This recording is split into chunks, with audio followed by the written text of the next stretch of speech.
मित्रा वरुण से वशिष्ठ जी की उत्पत्ति कही गई है और फिर निमि के शाप से देह त्याग कर वे आग्नेय पुत्र हुए। वैसे वे सृष्टि के प्रथम कल्प में ब्रह्मा जी के मानस पुत्र थे। सती शिरोमणि भगवती अरुंधति उनकी पत्नी है। जब ब्रह्मा जी ने उन्हें सूर्यवंश का पुरोहित बनने को कहा तब ये उसे अस्वीकार करने लगे। शास्त्रों में पुरोहित का पद ब्राह्मणों के लिए श्रेष्ठ नहीं माना गया है। जिसमें धन का लोभ न हो, विषय भोग की इच्छा न हो, वह भला क्यों ऐसे छोटे कामों को स्वीकार करे। परंतु ब्रह्मा जी ने समझाया, पुत्र, मर्यादा पुरुषोत्तम भगवान श्री राम आगे चलकर इसी वंश में प्रकट होंगे। तुम उनके गुरु का गौरवशाली पद पाकर कृतार्थ हो जाओगे। इससे वशिष्ठ जी ने यह पद स्वीकार कर लिया।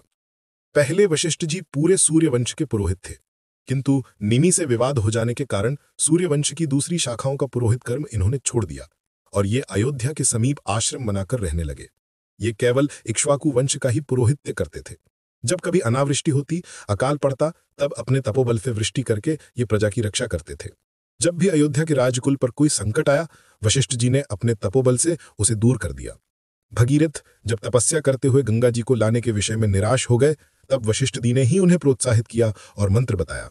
महाराज दिलीप के कोई संतान नहीं होती थी, तब संतान के लिए नंदिनी गौ की सेवा बतलाकर राजा का मनोरथ वशिष्ठ जी ने ही पूर्ण किया। एक बार जब विश्वामित्र जी राजा थे, तब सेना के साथ वशिष्ठ जी के अतिथि हुए। वशिष्ठ जी ने अपनी कामधेनु गौ के प्रभाव से भली भांति राजा का तथा सेना का अनेक प्रकार की भोजन सामग्री से सत्कार किया। गौ का प्रभाव देखकर विश्वामित्र जी उसे लेने को उद्धत हो गए, परंतु किसी भी मूल्य पर किसी भी पदार्थ के बदले कोई ऋषि गौ विक्रय नहीं कर सकता।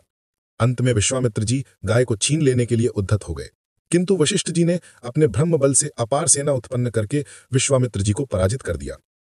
पराजित होने पर विश्वामित्र जी का द्वेष और भी बढ़ गया। वे तपस्या कर भगवान शंकर जी से अनेक दिव्य अस्त्र प्राप्त कर फिर आए, किंतु वशिष्ठ जी के ब्रह्मदंड के सामने उन्हें पराजित ही होना पड़ा। तब उन्होंने उग्र तप करके ब्रह्मांडत्व प्राप्त करने का निश्चय किया।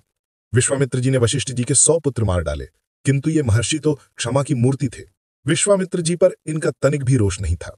एक दिन रात्रि में छिपकर विश्वामित्र जी जब इन्हें मारने आए, तब इन्होंने सुना कि एकांत में वशिष्ठ जी अपनी पत्नी से कह रहे हैं कि इस सुंदर चंद्रमा की रोशनी में तपस्या करके भगवान को संतुष्ट करने का प्रयत्न तो विश्वामित्र जैसे भाग्यवान ही कर सकते हैं।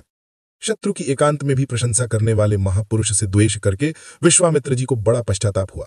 वे शस्त्र फेंककर महर्षि के चरणों में गिर पड़े।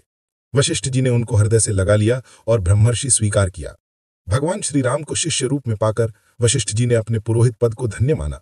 योग वशिष्ठ जैसे ज्ञान के मूर्त रूप ग्रंथ का उन्होंने श्री राम को उपदेश दिया।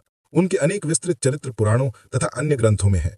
उनका जीवन तो श्री राम के प्रेम की मूर्ति ही है। आज भी वशिष्ठ जी देवी अरुंधति के साथ सप्त ऋषियों में स्थित हैं।